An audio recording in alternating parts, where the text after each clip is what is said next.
2 साल से जारी खूनी जंग के बाद गाजा में फिलहाल सीजफायर जारी है। इस बीच गाजा में सरकार चलाने के प्लान पर मंथन शुरू हो गया है। इसे लेकर संयुक्त राष्ट्र सुरक्षा परिषद में भी एक प्रस्ताव रखे जाने की तैयारी है। इसके तहत अमेरिका और उसके सहयोगी देश ही गाजा में अस्थायी सरकार चलाएंगे।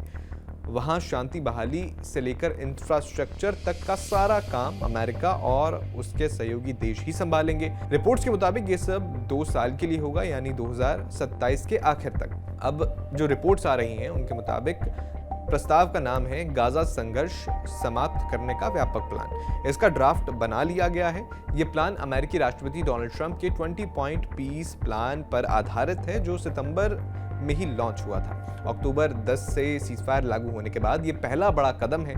प्रस्ताव में 2 मुख्य चीजें हैं, बोर्ड ऑफ पीस यानी बीओपी और इंटरनेशनल स्टेबलाइजेशन फोर्स यानी आईएसएफ। बीओपी गाजा की ट्रांजिशनल गवर्नमेंट चला सकता है, जबकि आईएसएफ सुरक्षा और डीमिलिटराइजेशन का जिम्मा लेगा। अमेरिका, कतर, मिस्र और तुर्की जैसे देशों की मध्यस्थता को भी सराहा गया है। ट्रंप प्रशासन के इस ड्राफ्ट में साफ कहा गया है कि गाजा में फिलिस्तीनी अथॉरिटी यानी पीए अपनी रिफॉर्म्स पूरी कर लेगी, तब तक अंतर्राष्ट्रीय स्तर पर व्यवस्था चलेगी। बोर्ड ऑफ पीस, जिसे हम बीओपी कह रहे हैं, एक अस्थायी गवर्नमेंट बॉडी होगा जिसका चेयरपर्सन खुद ट्रंप कर सकते हैं। ये बॉडी फंडिंग, रीडेवलपमेंट और सिविल एडमिनिस्ट्रेशन संभालेगी।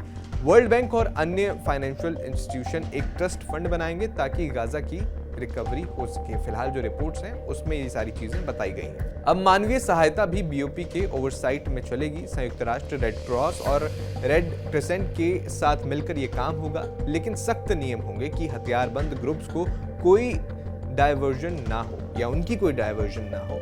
गाजा में आने जाने की मूवमेंट भी कंट्रोल होगी। ये सब 31 दिसंबर 2027 तक चलेगा।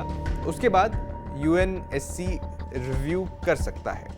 अब बात आईएसएफ की यानी इंटरनेशनल स्टेबलाइजेशन फोर्स की, जो इस प्लान का सबसे अहम हिस्सा है।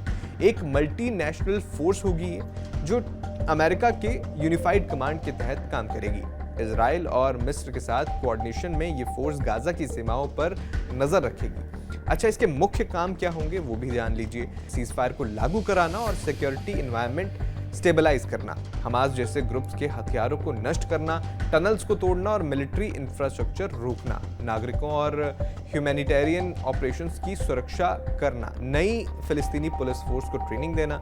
इस फोर्स में अमेरिका के अलावा अरब देश जैसे इजिप्ट, जॉर्डन, यूएई शामिल हो सकते हैं। ब्रिटेन, फ्रांस, इंडोनेशिया, पाकिस्तान और तुर्की भी इंटरेस्ट दिखा रहे हैं। इंडोनेशिया तो 20,000 सैनिक भेजने को तैयार है, लेकिन इजराइल ने साफ कहा है कि तुर्की के सैनिक यहाँ ना आए। रिपोर्ट्स की माने तो ये फोर्स पीस कीपिंग नहीं बल्कि एनफोर्समेंट फोर्स होगी, यानी जरूरी हो तो ये बल का प्रयोग कर सकते हैं। प्लान अच्छा लगता है, लेकिन जमीनी हकीकत मुश्किल दिख रही है, क्योंकि सीजफायर लागू होने के बाद भी इजराइल ने 211 फिलिस्तीनियों को, जितने भी हमले इजराइल की ओर से किए उनमें इतने लोगों की जान अभी तक जा चुकी है, जबकि हमास ने भी कई बार सीजफायर का उल्लंघन किया है। ऐसे आरोप दोनों पक्ष एक दूसरे पर लगाते आए हैं। गाजा हेल्थ मिनिस्ट्री के मुताबिक 67,000 से ज्यादा लोग अब तक इस युद्ध में मारे गए हैं। ज्यादातर औरतें और बच्चे इनमें शामिल हैं। हमास हथियार छोड़ने को तैयार फिलहाल नहीं दिख रहा है।